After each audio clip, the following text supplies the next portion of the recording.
Shalom.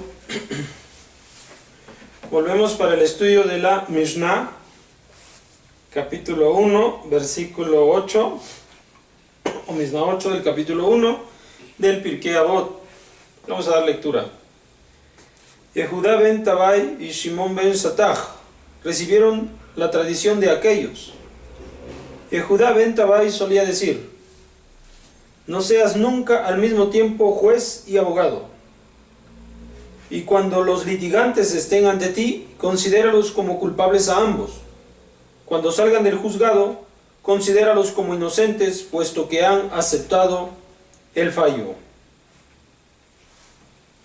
Esto es lo que recibieron Yehudá ben Tabai y Shimon ben Satach acerca de hacer un juicio. Estos hombres pertenecían a la Corte de Justicia de Israel. Estos hombres tenían entonces una gran responsabilidad para juzgar a quienes habían tenido cierta situación, dos personas, y ellos recomendaban a todos los jueces de Israel.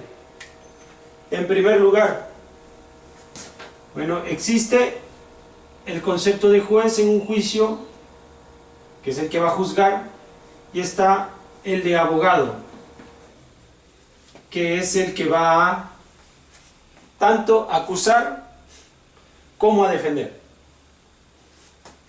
Entonces un juez solo emplea la justicia, hace justicia.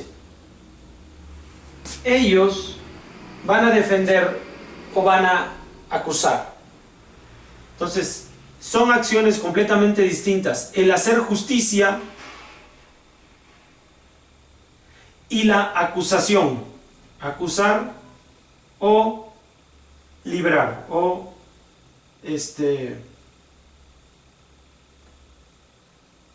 muy bien.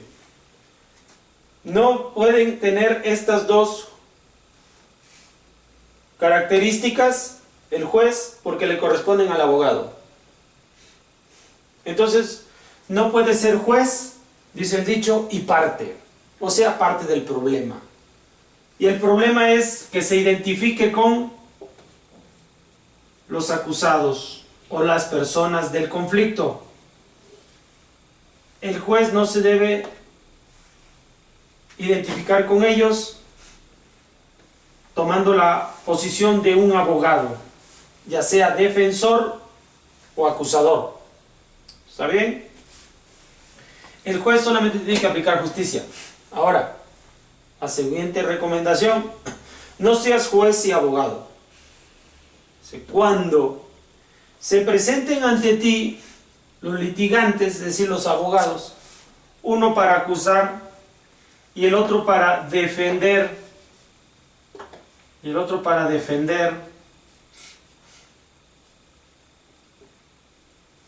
dice el texto, tómalo en cuenta a las dos partes como culpables. El juez debe tomar a los dos como culpables, porque a partir de allí él va a poder investigar cuál es la responsabilidad de cada uno de ellos, porque la situación es un conflicto, es un problema, una relación falló entre dos personas. Entonces, ese conflicto me debe mencionar que hay una cierta responsabilidad en cada uno de ellos.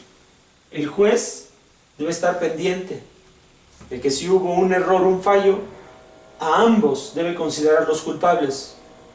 Una vez que ya determine el juicio, porque siempre estuvo tomando en cuenta que los acusados son culpables, comprendió bien cuál fue la situación y la responsabilidad de cada una de las partes, entonces da un veredicto o un fallo.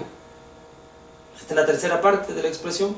Una vez que da el fallo, dice, debe considerar que los dos acusados van a ser responsables del juicio que se ha llevado a cabo con ellos. Y entonces debe de sentirlos como personas que van a absolver su pecado. Es decir, una vez que ellos hayan pagado su falta por la justicia que Él ha aplicado, toda justicia vuelve al pueblo de Israel.